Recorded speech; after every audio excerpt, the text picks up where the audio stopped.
Salut à tous les amis, c'est Akan, j'espère que vous allez bien. Aujourd'hui on se retrouve dans une nouvelle vidéo, la première vidéo de l'année 2021, donc j'espère que ça annonce de très belles choses pour moi et pour vous. Je vous souhaite une très belle année évidemment. Dans cette vidéo on va voir 3 histoires d'horreur pour vous mettre des petits frissons pour commencer l'année sur des chapeaux de roue. Donc sans plus attendre, on est parti pour se plonger dans ces histoires qui vont peut-être nous mettre les petits frissons comme d'habitude.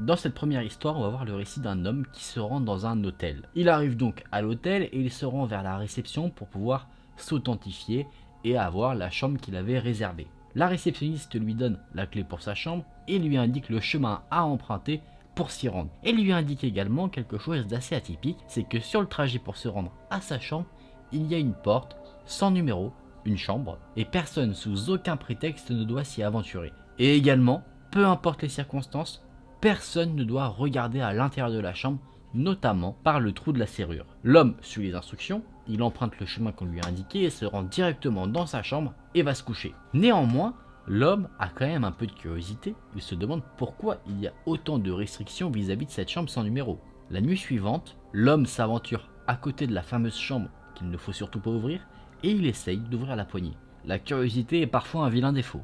Rien ne se passe parce que la porte est fermée à clé. L'homme se met donc à genoux et regarde au travers de la serrure. Cet homme-là, on ne peut pas du tout lui faire confiance visiblement. Il sent un courant d'air froid passer, ce qui lui donne des légers frissons, et ce qu'il voit, ce n'est rien forcément d'anormal. Il voit une chambre d'hôtel exactement comme la sienne. La seule chose étrange qu'il remarque, c'est une femme à la peau très blanche qui a le visage collé au mur. L'homme est assez perdu dans ses pensées, il se demande ce que fait cette femme. Il enlève son œil de la serrure et commence à lever son poing pour toquer à la porte à cause de sa fameuse curiosité. Néanmoins, la raison le gagne et il se dit qu'il ne va pas toquer à cette porte et il passe donc son chemin. Le lendemain, l'homme retourne devant la fameuse porte et il rejette un coup d'œil au travers de la serrure. Cette fois-ci, il ne voyait plus du tout la chambre d'hôtel, il voyait uniquement du rouge. Assez étrange quand même. L'homme qui regardait au travers du trou de la serrure se dit que peut-être que l'occupant savait qu'il y avait quelqu'un qui s'amusait à regarder à l'intérieur de sa chambre et du coup que cette femme, qui avait l'air d'être l'occupante de la chambre, avait mis une petite LED rouge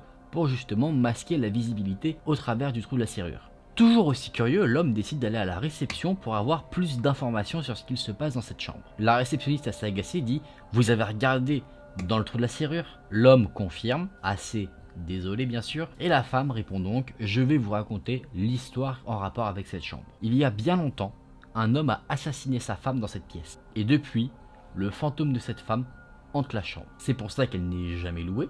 Mais il y a un détail en particulier donné par la réceptionniste qui va donner pas mal d'informations, c'est qu'elle dit « Ces gens étaient différents, leur peau était toute blanche, toute pâle, et leurs yeux, eux, étaient de couleur rouge. » L'histoire s'arrête ici. Alors, petite explication, en fait, ceux qui ont été dans cette chambre sont des personnes albinos. Et du coup, cet homme, en regardant justement au travers du trou de la serrure, a vu le fantôme de la femme qui a été assassinée, mais quand il a regardé de nouveau le lendemain, ce qu'il a vu, ce n'est pas une LED, ce n'est pas une lumière, c'est le fantôme de la femme qui regardait également à ce moment-là dans le trou de la serrure. Donc conclusion, notre cher ami qui était à l'hôtel a eu un eye contact avec le fantôme d'une femme assassinée. Quoi de mieux pour commencer l'année? Bon, c'est une histoire intéressante, après il se passe pas grand chose, mais je trouve que le contexte, le petit mystère qu'il y a autour de cette fameuse chambre est assez intéressant, assez sympathique, donc c'est pour ça que j'ai tenu à vous raconter cette petite histoire.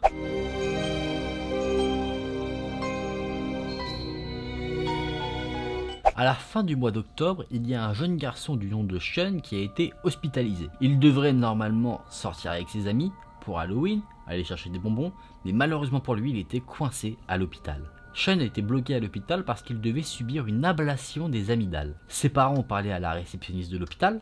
Cette réceptionniste les a emmenés là où était Sean, dans sa chambre d'hôpital, et cette chambre avait été décorée en rapport avec Halloween. Les murs étaient verts, il y avait des petits citrouilles, des petits squelettes, ce genre de choses. Quand ils sont arrivés dans la chambre d'hôpital, ils ont été surpris d'entendre quelqu'un, dans un lit à côté, qui criait « Je ne suis pas Martin, je ne suis pas Martin ». C'était également un jeune garçon, et il y avait à côté de lui 2 infirmières qui étaient là pour essayer de le calmer. L'une d'entre elles tenait une grosse seringue et l'autre tenait son bras pour lui injecter justement le contenu de la seringue, sûrement un sédatif pour qu'il puisse être plus calme. Pour éviter d'attirer l'attention, ces infirmières ont fermé les rideaux qui étaient autour du lit pour que personne ne puisse voir un petit peu ce qui se passait. Les cris commençaient au fur et à mesure à être de moins en moins fort, de moins en moins puissant, et à un moment donné, les infirmières ont rouvert les rideaux, et le jeune homme qui criait « Je ne suis pas Martin » était allongé sur le lit, totalement inconscient, comme s'il dormait. Sean, qui était avec ses parents, du coup, demandait, assez curieux, qu'est-ce qu'il se passait avec ce jeune garçon, et les infirmières vous répondent « On doit lui amputer la jambe gauche », et il est tellement nerveux qu'il essaye de convaincre tout le monde qu'il n'est pas celui qu'il est, du coup qu'il n'est pas Martin. Il pense que s'il dit qu'il n'est pas Martin, on ne lui fera pas l'opération. Sean répond « Vous êtes sûr que vous avez la bonne personne ? Au cas où, quand même ?» Et les infirmières répondent « Bien sûr qu'on est sûr, c'est marqué sur son dossier qui est sur son lit, donc il n'y a aucune erreur de possible. » Les parents de Sean partent, et Sean, lui, s'assoit sur le bord de son lit et commence à lire un livre. Une infirmière arrive et lui sert le dîner, mais la nourriture n'étant pas très bonne, il n'a pas pu manger beaucoup ce soir-là parce qu'il n'en avait pas très envie, ça le dégoûtait un petit peu. Sean s'est allongé sur son lit, totalement ennuyé, il regardait le plafond. Il était un peu dans ses pensées quand il a remarqué que Martin s'était réveillé.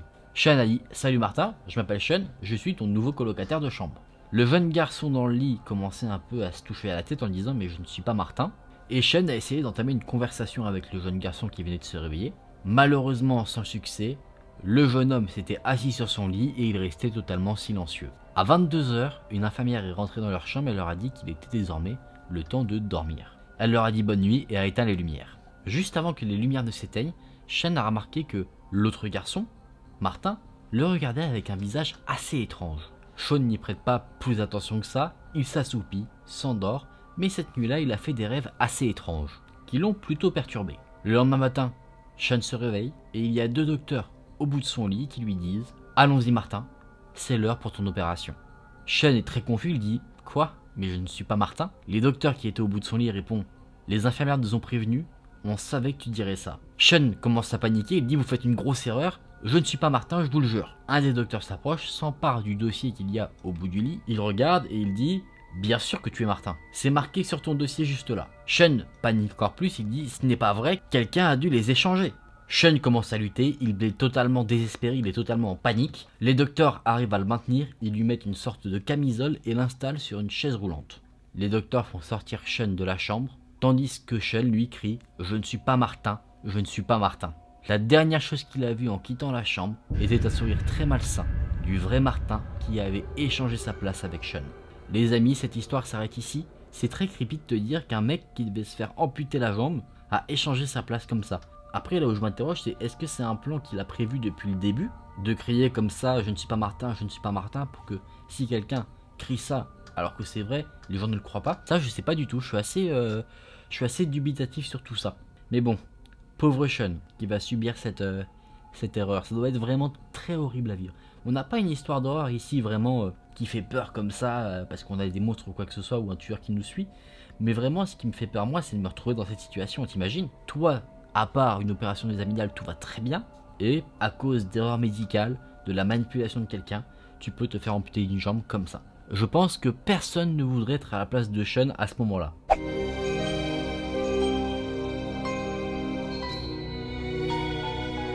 Les amis, dernière histoire. Celle-là, franchement, elle est aux petits oignons. Un soir, une jeune femme du nom de Betty était totalement seule chez elle. Elle a entendu quelqu'un frapper à sa porte d'entrée. Elle a ouvert la porte et elle a vu que c'était un jeune homme qui avait toqué à sa porte. Il a dit que sa voiture était tombée en panne et il demandait s'il pouvait utiliser son téléphone parce que son téléphone portable à lui n'avait plus de batterie. Betty était quelqu'un de très généreuse, très amicale et elle a tout de suite accepté d'aider cet homme. Visiblement, Betty ne lit pas forcément beaucoup de threads ou d'histoires d'horreur. Après que l'homme ait fait son appel téléphonique, Betty lui offre une boisson. Les deux personnes s'assoient dans le salon et ils commencent à entamer un peu une conversation. Ils parlent de tout et de rien, et le temps commence à passer, la nuit commence à passer, et ils continuent de parler encore et encore. À un moment donné, Betty regarde sa montre, elle se dit « Oula, il commence à se faire tard », et elle suggère à l'homme qu'il est probablement le temps pour lui de partir maintenant. Étrangement, le jeune homme ignore totalement ce qu'elle vient de dire, et continue de parler. Il parle notamment de sa passion pour les films. Il a listé tous les films qu'il a vus, et à chaque fois il demande si Betty l'a vu et si elle l'a aimé. Le jeune homme continue de parler et il en vient à parler d'un type de vidéo assez particulier, des vidéos un peu amateurs, par exemple celle d'un tueur qui pourrait filmer sa victime en train de fuir et pendant qu'il l'assassine. Vous savez, quelque chose de très amateur où il n'y a aucun trucage, rien du tout. Betty, un peu comme moi quand j'ai découvert cette histoire, ne savait pas du tout ce qu'étaient justement les petites vidéos comme ça amateurs. L'homme va donc lui expliquer. En anglais, le terme est vidéo nasty. Je suis pas sûr que mon accent soit très bon sur ce terme-là. Et du coup, il explique que c'est un film dans lequel une personne est réellement assassinée. Pas d'effets spéciaux, tout et absolument tout est réel. Betty a quelques frissons et elle répond que elle, de toute manière, elle est déjà totalement effrayée quand elle regarde un film d'horreur, peu importe le type. Le jeune homme lui dit « Attends, je vais te raconter vite fait l'histoire d'un des films comme ça que j'ai vu. » Il dit c'est l'histoire morbide d'une jeune femme qui est chassée par 3 psychopathes. Et ces psychopathes ont laissé une caméra enregistrée pendant qu'ils étaient en train de l'assassiner. Et ensuite de mutiler son corps. L'homme commence à parler de ce type de vidéo de plus en plus et naturellement ça met Betty très mal à l'aise. Et pendant que l'homme parle, elle remarque quelque chose d'assez effrayant. Son attention est prise par une petite lumière rouge très discrète cachée à l'intérieur de la veste de son invité. Elle devient toute pâle et ses yeux s'écarquillent quand elle se rend compte, avec certitude, que cette petite lumière rouge est la lumière d'une caméra qui enregistre. Les amis, cette histoire s'arrête ici. Ça pue énormément pour Betty parce que ce jeune homme veut réaliser sa propre vidéo un peu amateur d'un meurtre réel. Et sa victime, qu'il a désignée, n'est autre que notre amie Betty. Je me demande si ça existe ce genre de vidéo, très certainement parce qu'il y a des psychopathes, des criminels qui sont très fous et qui du coup adorent enregistrer les crimes qu'ils commettent. Ça, je pense que ça arrive. Si on doit un peu rapprocher ce genre d'histoire à ce qu'on peut connaître actuellement, alors je connais pas d'histoire filmée comme ça un peu à la caméra, mettant en avant un tueur, mais en termes de film d'horreur, je dirais que c'est un peu ce qui ressemble à des Paranormal Activity, à des règles, vous voyez, où c'est filmé vraiment à la caméra, il n'y a pas de plan vraiment fixe fait, c'est comme si c'était amateur quoi. En tout cas, histoire sympathique. C'est marrant parce que tu te dis, le mec a l'air sympathique et au fur et à mesure du temps, il se dévoile peu à peu. Et ce qui est très intéressant du coup, c'est que tout est lié. Il te parle des vidéos un peu amateurs et tu vois que lui-même en fait une. Et puis du coup, il y a la petite lumière rouge de la caméra qui enregistre. C'est une histoire très bien. Je trouve que c'est un petit préquel d'une histoire d'horreur beaucoup plus grosse où le tueur va vraiment se dévoiler. Il va essayer de la tuer. Est-ce que Betty va s'en sortir ou pas? On ne sait pas, en tout cas on croise les doigts, on espère. Hein. Bon les amis, je vous propose qu'on se remette dans une ambiance beaucoup plus chill, tranquille. On va enlever toutes ces histoires d'horreur et puis on se remet dans une ambiance où on est beaucoup plus en sécurité évidemment.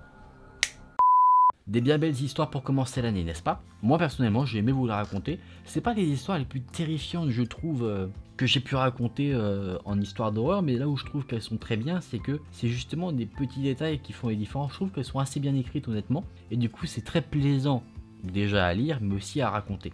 Et en plus ça reste assez subtil, on n'a pas forcément du sang en ébullition partout ou des sortes de screamers, ça reste assez subtil et assez psychologique. Par exemple l'histoire de Sean qui se fait switcher sa place avec le Martin, bah tu te dis en soi il n'y a pas de criminel en soi, pas un tueur qui court après, mais t'as quand même cet aspect un peu horrifique où tu te dis tu ne veux pas du tout être à sa place. Première histoire, rencontre avec un fantôme et le fantôme se rend compte de ta présence et il te regarde. Et là, dernière histoire, face à face avec un tueur avant qu'il ne commette justement les effets terrifiants d'action, les poursuites, les tentatives d'assassinat, ce genre de choses. Donc bon, je trouve des histoires en soi plutôt intéressantes et j'espère du coup qu'elles vous auront plu. Si la vidéo vous a plu, n'hésitez pas à liker la vidéo et à vous abonner à la chaîne. Nous, on se retrouve très vite dans une prochaine vidéo. Salut!